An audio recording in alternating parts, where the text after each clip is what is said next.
మీ destination ఏదైనా ప్రపంచంలో ఏ మూల ఉన్నా CN travel explore the world your way. ప్రపంచ దేశాలకు గమ్యస్థానంగా మారిన అమెరికాలో అడుగు పెట్టడం అంత సులభం కాదు. వీసా పొందడానికి 1,00,000 నిబంధనలు, ఫార్మాలిటీస్లను పూర్తి చేయాలి. దరఖాస్తు చేసిన వెంటనే ఇంటర్వ్యూకి పిలుపు వచ్చేదు. స్లాట్ల కోసం ఏళ్లు పట్టినా ఆశ్చర్యపడనక్కర్లేదు. భారతీయులు సహా పలు దేశాలకు చెందిన వారు ఎంతో ఆసక్తిగా ఎదురు చూసే H-1B వీసాలకు సంబంధించి అమెరికా కీలక అప్డేట్ ఇచ్చింది. 2025 ఆర్థిక సంవత్సరానికి నిర్దేశించిన వీసాల కోసం తగినన్ని దరఖాస్తులు వచ్చినట్లు America citizenship and immigration services USCIS విభాగం వెల్లడించింది.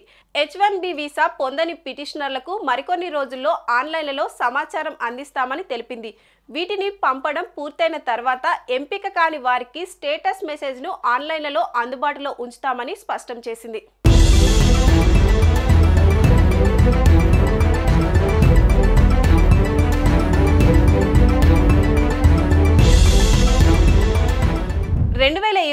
ఆర్థిక సంవత్సరానికి H-1B వీసా పిటిషనర్ దాఖలు ప్రక్రియ జూన్ 30, 2024తోనే ముగిసింది.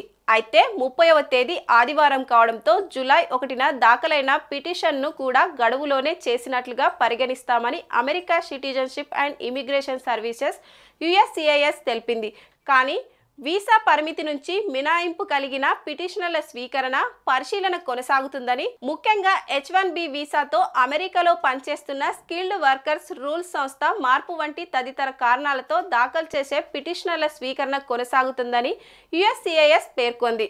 మార్చి 6న H-1B వీసా రిజిస్ట్రేషన్ ప్రక్రియ మార్చి 25 వరకు ఉందని USCIS ఈ ఏడాది ఆరంభంలో ప్రకటించింది. తర్వాత దీనిని మళ్లీ పొడిగించింది. ప్రస్తుతం H-1B వీసా ఉద్యోగి అమెరికాలో ఉండగలిగే సమయాన్ని పొడిగించేందుకు దాఖలు చేసిన పిటిషన్లను ఆమోదించి ప్రాసెస్ చేయడం కొనసాగిస్తామని USCIS స్పష్టం చేసింది. దీంతో H-1B వీసాదారులు ఊపిరి పీల్చుకున్నారు.